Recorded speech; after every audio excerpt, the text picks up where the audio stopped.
الحمد لله رب العالمين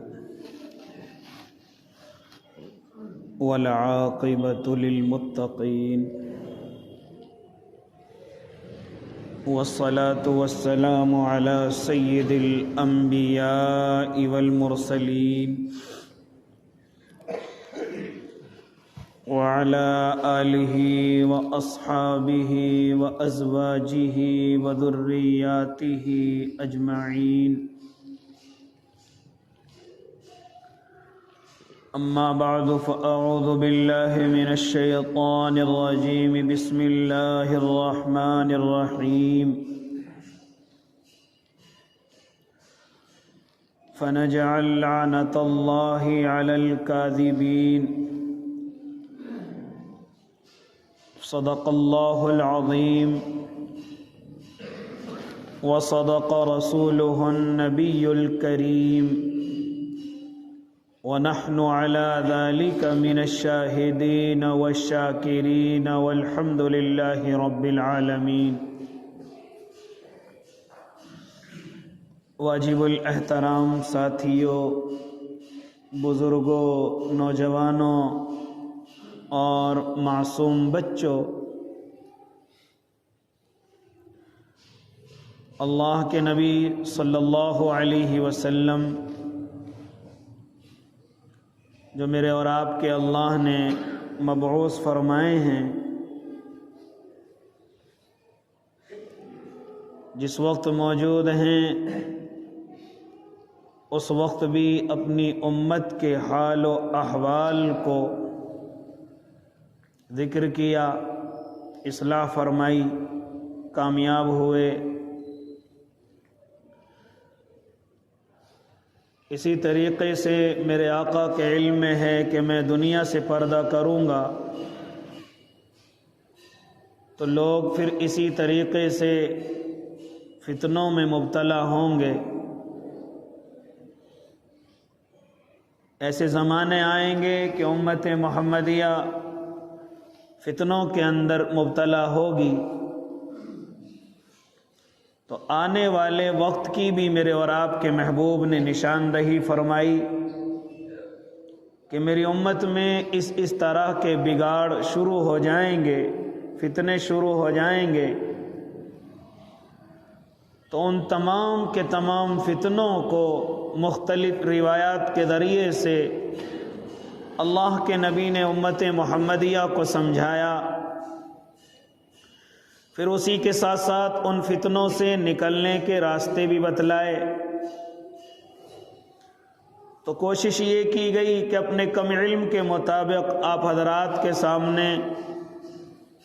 وہ چیزیں آ جائیں تاکہ اگر ہم میں سے کوئی ان کے اندر ملوث ہے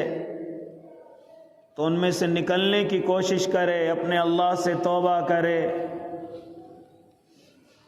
اور اسی طریقے سے اپنے محبوب کے مطابق زندگی گزار کر نیک بندوں میں شامل ہو۔ تو اللہ کے نبی صلی اللہ علیہ وسلم بڑی ساری نشانیاں، لیکن حضرت یوسف رحمۃ اللہ علیہ، حضرت مولانا یوسف لیدھانوی رحمۃ اللہ علیہ نے 72 نشانیاں اپنی کتاب کے اندر جمع فرمائی۔ پہلی آپ حضرات کے سامنے آئی کہ امت محمدیہ نمازوں کو غارت کرنے لگے گی، برباد کرنے لگے گی، یہ فتنوں کے دور کی پہلی نشانی ہوگی۔ پھر اسی کے ساتھ ساتھ فرمایا امانت کے اندر خیانت کرنے لگے گی۔ پھر اسی کے ساتھ ساتھ فرمایا سود کھانے لگے گی، سود عام ہو جائے گا، سود کاروبار بن جائے گا، یہاں تک کہ اتنا عام ہو جائے گا کہ ان کو سمجھانے والا بھی برا لگے گا، سمجھانے والا بھی ان کو اچھا نہیں سمجھیں گے، اسی سے تعلق توڑ دیں گے جو انہیں سمجھائے گا کہ جی سود پر کام نہ کرو، سود پر کاروبار نہ کرو، تو وہ سمجھانے والے کو بھی اپنا دشمن سمجھنے لگیں گے۔ یہ اتنا رچ اور بس جائے گا، اتنا اس کا انسان دل دادا ہو جائے گا کہ سمجھانے والے کی یا نصیحت کرنے والے کی نصیحت نہیں بلکہ اس کے الٹے دشمن ہو جائیں گے، اور آج ایسے ہی ہو رہا ہے۔ اسی طریقے سے اللہ کے نبی صلی اللہ علیہ وسلم نے چوتھی نشانی بیان فرمائی کہ میری امت جھوٹ کو ہنر سمجھنے لگے گی، جھوٹ عام ہو جائے گا، یہاں تک کہ جھوٹ ایک ہنر سمجھا جائے گا، اور یہ یقین بن جائے گا کہ جھوٹ کے بغیر کام نہیں چلتا، جھوٹ کے بغیر کاروبار نہیں چلتا، جھوٹ کے بغیر انسان کامیاب نہیں ہوتا، جھوٹ کے بغیر رشتے ناطے نہیں ہوتے، یعنی جھوٹ اتنا عام ہو جائے گا۔ یہ بھی فتنوں کے دور کی نشانیوں میں سے ایک نشانی بتلائی میرے آقا نے کہ علامات قیامت جب اتنی ساری ہیں تو ان میں سے ایک یہ نشانی بھی اپنے پلے سے باندھ لیجئے۔ کیا فرماتے ہیں میرے اور آپ کے آقا کہ میری امت جھوٹ کی عادی ہو جائے گی اور جھوٹ بڑی تیزی کے ساتھ پھیلتا چلا جائے گا، یہاں تک کہ جھوٹ بولنے والے کو ہوشیار کہا جائے گا، جھوٹ بولنے والے کو سمجھدار کہا جائے گا، جھوٹ بولنے والے کو عقل مند کہا جائے گا، جھوٹ بولنے والے کو کامیاب کہا جائے گا، جھوٹ بولنے والے کو سیدھا سچا نہیں بلکہ اس کو ہوشیاروں کے اندر اس کو گنا چنا جانے لگے گا۔ آج ذرا میں اور آپ غور کریں، جس گناہ پر میرے اور آپ کے اللہ نے لعنت فرمائی ہو، جس گناہ کی بدبو سے فرشتے دور چلے جاتے ہوں، جس گناہ کے ذریعے سے انسان اپنے آپ کو ہلاکت میں ڈالتا ہو، آج وہ چیز امت محمدیہ میں عام ہو گئی ہے۔ یہاں تک کہ کاروباریوں کا یہ یقین بن چکا کہ جھوٹ کے بغیر ہم کیسے کاروبار کر سکتے ہیں، گویا کہ اللہ کی ذات سے یقین ختم ہے، جھوٹ پر آ گیا۔ یعنی اللہ تجارت کے اندر برکت دینے والا، اللہ گراہک کے دل کو جمانے والا، اللہ گراہک کو تیرے سامنے لانے والا، اللہ جتنا تو نے کمایا اس میں برکت دینے والا، اگرچہ وہ تجھے کم نظر آ رہا ہے، تیرے مقابلے میں کسی نے جھوٹ بول کر کے تجھ سے زیادہ کما لیا، تو نے سچ بول کر کے کم کمایا ہے، تو نے سچ بول کر کے ذرا تھوڑی روزی گھر میں لے کر کے آیا ہے، لیکن یاد رکھنا تو سچ بول کر کے اپنے اللہ کی رحمتوں کو گھر میں لایا ہے اور وہ جھوٹ بول کر کے اپنے گھر میں شیطان کو داخل کر رہا ہے۔ اس لیے کیا فرماتے ہیں میرے اور آپ کے آقا کہ میری امت جھوٹ کی عادی ہو جائے گی، اور ساتھ ساتھ میں فرمایا میرے اللہ نے فَنَجْعَلْ لَعْنَتَ اللَّهِ عَلَى الْكَاذِبِينَ، کسی پر لعنت نہیں۔ قرآن کے اندر کس انسان پر لعنت برسائی گئی؟ جو جھوٹ بولتا ہو، جو جھوٹ بولنے کا عادی ہو، جو جھوٹ کو اپنی ہوشیاری سمجھتا ہو، ایسے انسان پر، اور خالی ہوشیاری نہیں، جو جھوٹ بول کر کے لوگوں میں لڑائیاں اور جھگڑے کراتا ہو، جھوٹ بول کر کے رشتے ناطے توڑواتا ہو، یا اسی طریقے سے جھوٹ بول کر کے کسی کو برباد کرنا چاہتا ہو، یہ تمام کے تمام انسان انہی چیزوں کے اندر آئیں گے۔ اس لیے ایسے جھوٹے پر جس سے بربادی بڑی تیزی کے ساتھ آتی ہو، میرے اللہ نے اس پر لعنت فرمائی ہے۔ فَنَجْعَلْ لَعْنَتَ اللَّهِ عَلَى الْكَاذِبِينَ، جھوٹوں پر اللہ کی لعنت ہو۔ اسی طریقے سے او اللہ کے نیک بندوں، میرے اور آپ کے آقا محمد عربی صلی اللہ علیہ وسلم ارشاد فرماتے ہیں کہ جھوٹ اتنی بڑی بیماری ہے، یہ جھوٹ ایسی بری بدبودار چیز ہے، جب تو اپنی زبان سے جھوٹ بولتا ہے حالانکہ سامنے والا انسان محسوس نہیں کر رہا ہے، لیکن جو رحمت کے فرشتے تیرے پاس ہیں، کبھی کبھی میں اور آپ کچھ عبادتیں ایسی کرتے ہیں اللہ فرشتوں کی ذمہ داری لگا دیتا ہے، ذرا اس کی حفاظت کرنا، ذرا اس کے لیے مغفرت کی دعا کرنا۔ کبھی کبھی انسان کے لیے 70,000 فرشتے، کبھی اس سے بھی کم و بیش فرشتے، اللہ جیسے صبح کو عبادت کر کے گئے، اللہ نے فرشتوں کی ذمہ داری لگائی، صبح کو ذکر کیا اللہ نے فرشتوں کی ذمہ داری لگائی، یا کوئی بھی کسی بزرگ کا بتایا ہوا عمل کیا اللہ نے فرشتوں کی ذمہ داری لگائی، لیکن ذرا سی دیر میں تو نے اپنی زبان سے جھوٹ بول دیا۔ کیا فرماتے ہیں میرے اور آپ کے آقا، اس جھوٹ کی بدبو اتنی خطرناک ہے کہ فرشتے اس جھوٹ بولنے والے سے 1 میل دور ہو گئے، اس کے قریب نہیں رہتے، اس سے 1 میل دور ہو گئے۔ میرے آقا نے جہاں بہت ساری نشانیاں بتلائیں، ان میں سے ایک نشانی میری امت کے اندر جھوٹ عام ہو جائے گا۔ حضرت صفوان بن سلیم رضی اللہ تعالیٰ عنہ اللہ کے نبی کی خدمت میں حاضر ہوتے اور سوال کرتے ہیں، یا رسول اللہ کیا مومن بزدل ہو سکتا ہے؟ فرمایا میرے آقا نے ہو سکتا ہے۔ فرمایا کیا مومن بخیل ہو سکتا ہے، کنجوس ہو سکتا ہے؟ میرے آقا نے فرمایا ہو سکتا ہے، لیکن ساتھ ساتھ میں فرمایا میرے اور آپ کے آقا سے، اے اللہ کے نبی کیا ایمان والا جھوٹ بھی بول سکتا ہے؟ کیا مومن جھوٹ بھی بول سکتا ہے؟ تو میرے اور آپ کے آقا فوراً ٹیک لگائے ہوئے ہوتے، سیدھے ہو جاتے، فرماتے ہیں کہ مومن جھوٹ نہیں بول سکتا، مومن جھوٹ نہیں بول سکتا، بزدل ہو سکتا ہے، کنجوس ہو سکتا ہے، یا اور گناہ اس کے اندر ہو سکتے ہیں، لیکن فرماتے ہیں میرے اور آپ کے آقا کہ مومن جھوٹا نہیں ہو سکتا، جھوٹ نہیں بول سکتا۔ فنجعل لعنت اللہ علی الکاذبین۔ آج کہتے ہیں میرے کاروبار میں برکت نہیں ہے، میرے کاروبار میں ترقی نہیں ہے، پہلے اتنا کام ہوتا ہے اب نہیں ہو رہا ہے۔ اللہ کے بندے ذرا غور کر، کون سی غلطی تجھ سے ہوئی ہے؟ کس کو کیا وقت ہے کہ تجھے برباد کرنے کے پیچھے لگے، تیرے کام کو بندوانے کے پیچھے لگے؟ اپنی حرکتوں سے باز نہیں آتا، رشتہ داروں پر شک کرتا ہے، اپنی حرکتوں سے باز نہیں آتا، بھائیوں پر شک کرتا ہے، اپنی حرکتوں سے باز نہیں آتا، پڑوسیوں پہ شک کرتا ہے۔ ذرا دیکھ جب تو کاروبار پر بیٹھتا ہے کتنا جھوٹ بولتا ہے، ذرا دیکھ جب تو کاروبار پر اللہ تجھے جماتا ہے، اللہ چاہتا ہے تو جمے، اللہ چاہتا ہے برکتیں ہوں، اللہ چاہتا ہے کہ تجھے خوب روزی دے، لیکن تو جھوٹ بول کر کے اپنے اللہ کو ناراض کرتا ہے، میرا اللہ تیری روزی کی برکتوں کو اٹھا لیتا ہے۔ کسی پہ اتنا وقت نہیں ہے کہ تمہارے پیچھے پڑے، تمہارے کاروبار کو بندوائے۔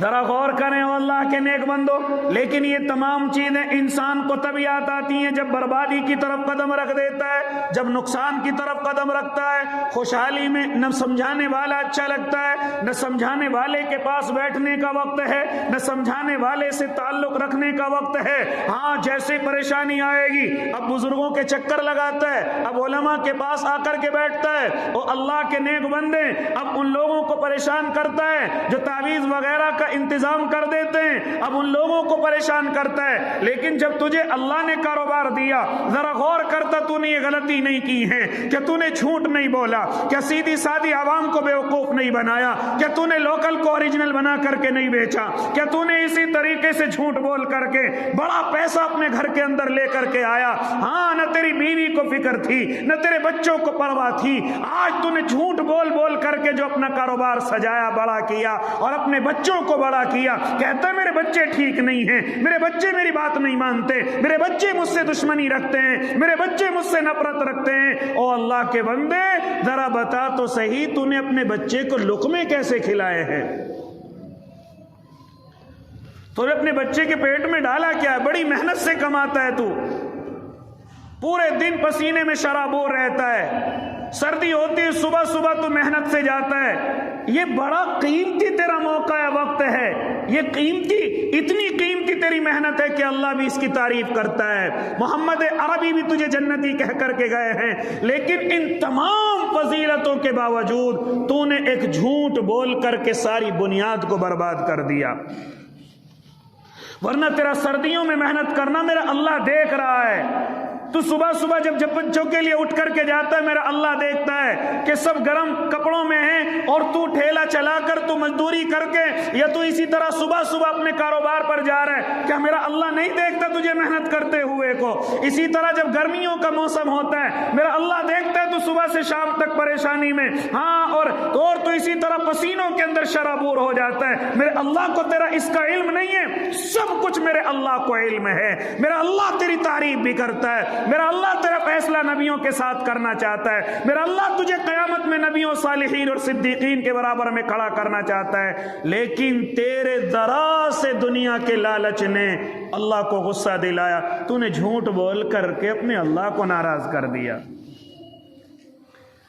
ورنہ جتنی تو صبح محنت کرتا ہے، مزدوری کرتا ہے، اور تیرے ہاتھوں میں جو چھالے پڑتے ہیں، تجھے جو سردی لگتی ہے، اللہ سب پر تجھے اجر عطا کرتا ہے، اللہ سب پر تیری فضیلتیں بڑھاتا ہے۔ یہاں تک کہ ایک صحابی اللہ کے نبی کی خدمت میں حاضر ہوتے ہیں، آ کر کے مصافحہ کرتے ہیں، میرے آقا اس کے ہاتھوں کو دیکھتے ہیں، ہاتھوں میں ذرا محنت مزدوری کر کے چھالے پڑے ہوئے ہیں، میرے اور آپ کے آقا معلوم کرتے ہیں میرے صحابی یہ ہاتھوں میں کیا ہو گیا؟ میرے آقا سے صحابی فرماتے یا رسول اللہ میں اپنے بچوں کے لیے محنت کرتا ہوں، مزدوری کرتا ہوں۔ کیا فرمایا میرے آقا نے؟ میری عزت کی قسم، کیا فرماتا ہے میرا اللہ؟ ہاں اس ذات کی قسم جس کے قبضے میں محبت کی جان ہے، یہ ہاتھ جہنم میں نہیں جا سکتے، یہ ہاتھ جہنم کا ایندھن نہیں بن سکتے، یہ مزدور انسان جہنم کا ایندھن نہیں بن سکتا۔ جب میرے اللہ نے اتنی فضیلت تیری اپنے محبوب کے ذریعے سے بیان کرائی ہے تو پھر جھوٹ بول کر کے کیوں اپنے اللہ کو ناراض کرتا ہے؟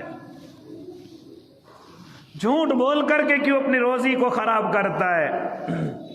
تو نے جھوٹ بول کر کے کمایا، گھر میں لے کر کے آیا، پتہ چلا بچے کی چوٹ لگی، سارا پیسہ اس میں دے کر کے آ گیا، کیا ہوا اس جھوٹ بولنے کا؟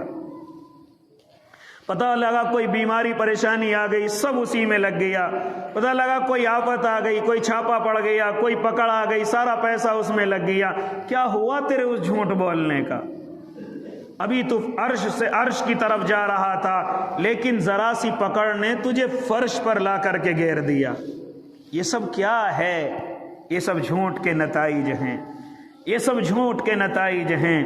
اس لیے او اللہ کے نیک بندو، کیا فرما رہے میرے اور آپ کے آقا محمد عربی صلی اللہ علیہ وسلم کہ میری امت کے اندر جھوٹ عام ہو جائے گا، میری امت جھوٹ کو ہوشیار سمجھنے لگے گی، ہاں جھوٹے کو عقل مند سمجھنے لگے گی، یہاں تک کہ اس کی تعریفیں ہونے لگیں گی، ارے بڑا عقل مند ہے، ہاں لوکل کو ایسی بیچ کر کے آ جاتا ہے، لوگوں کو بڑا بیوقوف بنانا جانتا ہے، یہاں تو انسانوں کو جھوٹ بول کر کے بیوقوف بنا لے، لیکن کل اللہ کو جا کر کے کیا منہ دکھائے گا؟ اللہ کی لعنت تجھ پر یہیں سے برسنی شروع ہو گئی ہے، اور یاد رکھنا کل قیامت کے میدان تک اللہ تجھ سے بات کرنے والا نہیں ہے۔ فرماتے میرے اور آپ کے آقا محمد عربی، ذرا سنیں او اللہ کے نیک بندو، ذرا سنیں، فرماتے ہیں میرے اور آپ کے آقا کہ انسان ہاں کبھی کبھی اپنی زبان سے ایسا لفظ بول دیتا ہے، کبھی کبھی ایسا لفظ حالانکہ اس سے نکل گیا، اسے یاد نہیں رہا میں نے کیا کہا،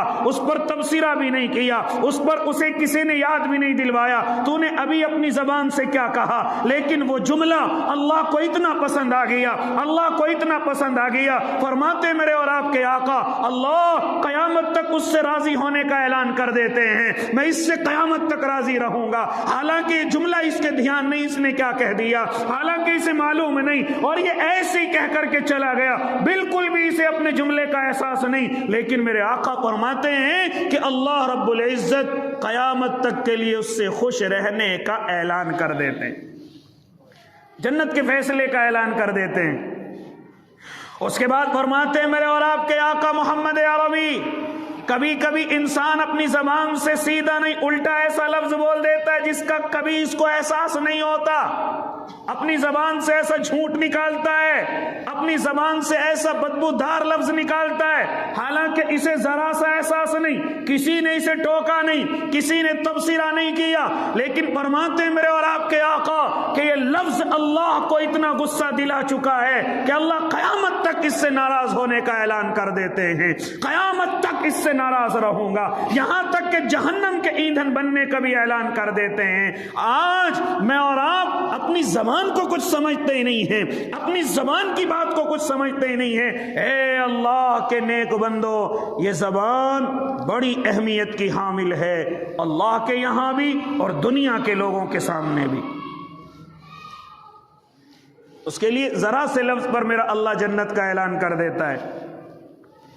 اسی لیے فرمایا فَنَجْعَلْ لَعْنَتَ اللَّهِ عَلَى الْكَاذِبِينَ، جھوٹوں پر اللہ کی لعنت برستی رہتی ہے۔ کسی نے کچھ نہیں کرایا کاروبار پر، ذرا غور کر کتنا صبح سے شام تک جھوٹ بولتا ہے ایک روپیہ زیادہ کمانے کے لیے، ذرا غور تو کر اپنی بات پر، اور اس کو میں نے اور آپ نے گناہ بھی سمجھنا چھوڑ دیا کہ گناہ ہی نہیں ہے جھوٹ بولنا۔ یہاں تک کہ الٹا ہمیں ہی نصیحت کرنے لگتے ہیں لوگ، ارے حضرت اس کے بغیر کہاں کام چلے، اس کے بغیر کہاں کاروبار چلے، اس کے بغیر ہم کہاں لیکن علماء فرماتے ہیں الصدق ینجی والکذب یہلک، یاد رکھنا تمہیں سچائی ہمیشہ اچھے راستے دکھائے گی، سچائی ہمیشہ تمہیں سیدھے راستے پر لے کر کے چلے گی، سچائی تمہیں کبھی کہیں پھنسنے نہیں دے گی، سچائی تمہیں نکال کر کے لے کر کے آئے گی، یہاں تک کہ سچائی تمہیں ایک دن کامیاب کر کے دکھائے گی۔ اور اگر تم جھوٹ میں اپنی کامیابی سمجھتے ہو تو یاد رکھنا ہو سکتا ہے وقتی اعتبار سے تم اس جھوٹ سے بچ جاؤ، یہ جھوٹ بول کر کے نکل کر کے آ جاؤ، جھوٹ بول کر کے تم اپنے آپ کو خلاصی میں سمجھو، لیکن فرماتے علماء والکذب یہلک، یہ جھوٹ تمہیں ایک نہ ایک دن ہلاک کر کے رہے گا، یہ جھوٹ تمہیں ایک نہ ایک دن برباد کر کے رہے گا۔ اس لیے او اللہ کے نیک بندو، آج اس جھوٹ نے میرے اور آپ کے اس معاشرے کو سب سے زیادہ برباد کیا۔ میرے اللہ نے ویسی لعنت نہیں فرمائی جھوٹے پر، میرے محبوب نے ویسی نہیں فرمایا فرشتہ کتنا دور تجھ سے جھوٹ بولنے کی وجہ سے چلا گیا۔ او اللہ کے نیک بندے، میرے اللہ کے علم میں ہے کہ اس جھوٹ سے معاشرہ کتنا برباد ہوتا ہے، اس جھوٹ سے کتنے لڑائیاں اور جھگڑے ہوتے ہیں، اس جھوٹ سے کتنی آپس میں نفرتیں بنتی ہیں، اس جھوٹ سے کتنے رشتے ناطے ٹوٹتے ہیں، اس جھوٹ سے آپس میں لوگ کتنے بدگمان ہوتے ہیں، اس جھوٹ سے آپس میں کتنی نفرتیں آپس میں پھیلتی ہیں۔ یہ تمام کی تمام نفرتیں، برائیاں، یہ سب اگر میں اور آپ غور کریں تو یہ جھوٹ پر مبنی ہیں۔ یہ جھوٹ کی وجہ سے میرے اور آپ کے معاشرے میں پھیلی ہوئی ہیں۔ رشتے ناطے خراب جھوٹ کی وجہ سے، بھائی بہن کے رشتے، بھائی بھائیوں کے رشتے جھوٹ کی وجہ سے خراب، پڑوسیوں میں آپس میں نفرتیں جھوٹ کی وجہ سے، یہاں تک کہ آپ دور تک چلے جائیے، اس جھوٹ نے میرے اور آپ کے معاشرے کو سب سے زیادہ برباد کیا ہے۔ اس لیے فرمایا میرے اور آپ کے اللہ نے فَنَجْعَلْ لَعْنَتَ اللَّهِ عَلَى الْكَاذِبِينَ، جھوٹے پر اللہ کی لعنت ہے۔ اس لیے او اللہ کے نیک بندو، آج ذرا میں اور آپ غور کریں اور جھوٹوں کی قدر بھی کرنے لگے ہیں، جھوٹوں کی عزت بھی زیادہ ہونے لگی ہے، جھوٹوں کے رشتے ناطے بھی اچھے ہونے لگے ہیں۔ او اللہ کے نیک بندو، یہ تمام کی تمام قیامت کی نشانیوں میں سے نشانیاں ہیں، فتنے کے دور کی نشانیوں میں سے نشانیاں ہیں۔ ہاں، تجارت ہماری جھوٹ کے بغیر نہیں چل رہی ہے، یہاں تک کہ رشتے ناطے جھوٹ کے بغیر کامیاب نہیں ہو رہے ہیں۔ اسی طریقے سے آگے چلیے، میں اور آپ بڑی تیزی کے ساتھ اس جھوٹ جیسی لعنت کی دلدل میں پھنستے ہوئے جا رہے ہیں، یہاں تک کہ یقین کمزور اللہ کی طرف سے ہو گیا اور جھوٹ پر یقین مضبوط ہوتا جا رہا ہے، جھوٹ پر یقین مضبوط ہوتا جا رہا ہے اور اللہ سے یقین کمزور ہوتا جا رہا ہے۔ کاروباری سے کہو سچ بولا کر، اجی کچھ نہیں ملے گا، کچھ نہیں کما پاؤں گا، یہ یقین کیسا ہو گیا؟ کمزور نہیں ہے تو اور کیا ہے؟ دینے والا اللہ ہے، برکت دینے والا اللہ ہے، کام کو بڑھانے پھیلانے والا اللہ ہے، تجھے ترقی دینے والا اللہ ہے۔ تو نے کب سے جھوٹ پر یقین کر لیا کہ اس کے بغیر میں کامیاب نہیں ہو سکتا؟ اسی طریقے سے خاص طور سے میں ان لوگوں سے متوجہ ہوتا ہوں جو رشتے ناتوں کی پہل کرتے ہیں، جو رشتے ناتوں کو ایک کاروبار سے بنا لیا ہے اور بڑے فیمس اور مشہور ہو گئے کہ اپنی بیٹی کا فلاں سے رشتہ کراؤں گا، اپنے بیٹے کا فلاں سے۔ کیوں؟ اس لیے کہ وہ بڑا اچھا جھوٹ بولتا ہے، اس لیے کہ وہ بڑا اچھا رشتہ چپکا کر کے آ جاتا ہے۔ آج ایسے لوگوں کی بڑی قدریں ہمارے گھروں کے اندر ہیں، چائے اور ناشتے بڑے اچھے لگائے جا رہے ہیں، کیوں؟ اس لیے کہ جھوٹ بولے گا جا کر کے۔ آج جھوٹ بڑی تیزی کے ساتھ، ذرا غور کریں، جن رشتوں کی بنیادیں جھوٹ پر ہوں گی، جن رشتے ناتوں کی بنیادیں جھوٹ پر ہوں گی، کہاں سے ان بچوں کے اندر محبت پیدا ہوگی؟ آج بڑی تیزی کے ساتھ رشتہ ہو تو جاتا ہے، لیکن جھوٹ کی بنیاد کی وجہ سے پوری زندگی رشتہ داروں میں نفرت اور پوری زندگی ان دونوں بچوں کے اندر نفرت ہوتی ہے۔ اتنا پڑا ہوا ہے، اتنی پڑی ہوئی ہے، اتنی زمین ہے، اتنے مکان ہیں، اتنے پلاٹ ہیں، اتنی تمام چیزیں، یہ جھوٹ نہیں ہے تو اور کیا ہے؟ ذرا غور کرے، اب ایک دن تو آپ رشتہ کر لیں گے، بیٹی چلی جائے گی، بیٹا آپ کی بچی کے نکاح میں آ جائے گا، لیکن اس جھوٹ کی وجہ سے جو نفرت ان کے درمیان میں ہوگی اس کا کون ذمہ دار ہوگا؟